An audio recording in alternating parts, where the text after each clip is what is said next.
Beauty 2 hours 10 minutes run time ఉన్న movie జీ5లో streaming అవుతుంది. ఈ మూవీ ఎలా ఉందో తెలుసుకోబోయే ముందు చాలా మంది చూస్తున్నారు కానీ సబ్స్క్రైబ్ అయితే చేసుకోవట్లేదండి. కొంచెం సబ్స్క్రైబ్ చేసుకోండి. మాకు కొంచెం సపోర్ట్ ఇచ్చినట్టు ఉంటుంది. మూవీ నాకైతే పర్లేదండి. ఒకసారి అయితే చూడొచ్చు అనిపించింది. మూవీ స్టార్టింగ్ నుంచి ప్రీ క్లైమాక్స్ వరకు రొటీన్గానే ఉన్నప్పటికీ మూవీలో వచ్చే ఎమోషన్స్, యాక్టర్స్ పర్ఫార్మెన్సెస్, అలాగే ప్రీ క్లైమాక్స్లో వచ్చే ఒక ట్విస్ట్ వల్ల మూవీని ఒకసారి అయితే చూడొచ్చు అనిపించింది.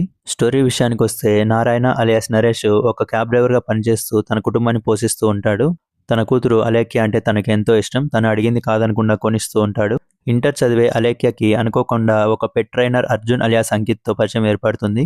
కొంతకాలానికి ఇద్దరు ఒకరినొకరు ఇష్టపడతారు. ఒకరోజు అలేఖ్య వాళ్ళ ఇంట్లో ఈ విషయం తెలియడంతో ఇద్దరు హైదరాబాద్కి పారిపోతారు.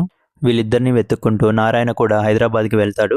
హైదరాబాద్కి వెళ్ళిన తర్వాత వీళ్ళిద్దరూ ఎదుర్కొన్న సమస్యలేంటి, నారాయణకు తన కూతురు కనపడిందా లేదా, ఇంతకీ అర్జున్ ఎలాంటి వాడు, అసలు అర్జున్ ఆ అమ్మాయిని నిజంగా ప్రేమించాడా లేదా అనేది రిమైనింగ్ స్టోరీ. ఈ స్టోరీ లైన్ కొత్తదేం కాదు, మనం ఇదివరకే చాలా మూవీస్లో చూసుంటాము. బట్ ఈ మూవీలో ఒక మధ్యతరగతి తండ్రి తన కూతుర్ని ఎంతలా ఇష్టపడుతున్నాడు అనేది చాలా బాగా చూపించారు. మూవీలో వచ్చే లవ్ స్టోరీ అన్ని మూవీస్లో లాగానే కామన్గానే ఉంటుంది. మూవీ స్టార్టింగ్ నుంచి ప్రీ క్లైమాక్స్ వరకు మొత్తం కూడా రొటీన్గానే ఉంటుంది. దట్టు ప్రెడిక్టబుల్గా ఉంటుంది. ఎప్పుడైతే ప్రీ క్లైమాక్స్లో ఒక ట్విస్ట్ అనేది రివీల్ చేస్తారో అప్పుడు ఈ మూవీ మీద కొంచెం ఒపీనియన్ అనేది చేంజ్ అవుతుంది. ఈ మూవీని లవ్ చేస్తున్నా చేయాలనుకుంటున్న ప్రతి అమ్మాయి ఖచ్చితంగా చూడాలి. అలాగే ఆడపిల్లలు ఉన్న ప్రతి పేరెంట్స్ కూడా ఈ మూవీని చూస్తే కొన్ని జాగ్రత్తలు తీసుకుంటారు. సినిమాటోగ్రఫీ అలాగే మ్యూజిక్ రెండు కూడా చాలా బాగా హైలైట్ అయ్యాయి.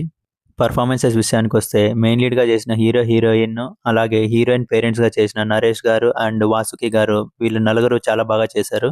చాలా న్యాచురల్గా ఉంటుంది. అలాగే పోలీస్ ఆఫీసర్గా చేసిన ఆయన కూడా పర్లేదనిపిస్తారు. ఫైనల్ వర్డిక్ట్ ఏంటంటే రొటీన్గానే ఉన్నప్పటికీ ప్రతి పేరెంట్స్కి అలాగే అమ్మాయిలకి బాగా కనెక్ట్ అవుతుంది. ఖచ్చితంగా ఒకసారి అయితే చూడొచ్చు. ఫ్యామిలీతో కలిసి చూడలేము, చాలా చోట్ల రొమాన్స్ ఎక్కువగా ఉంటుంది. దీనికి నేను ఇచ్చే రేటింగ్ 3/5. మీకు గన నా రివ్యూ నచ్చినట్లయితే లైక్ చేయండి, షేర్ చేయండి, అలాగే సబ్స్క్రైబ్ చేసుకోండి. మీరు గన మూవీ చూసి ఉంటే మీ ఒపీనియన్ని కామెంట్లో తెలపండి. Thank you.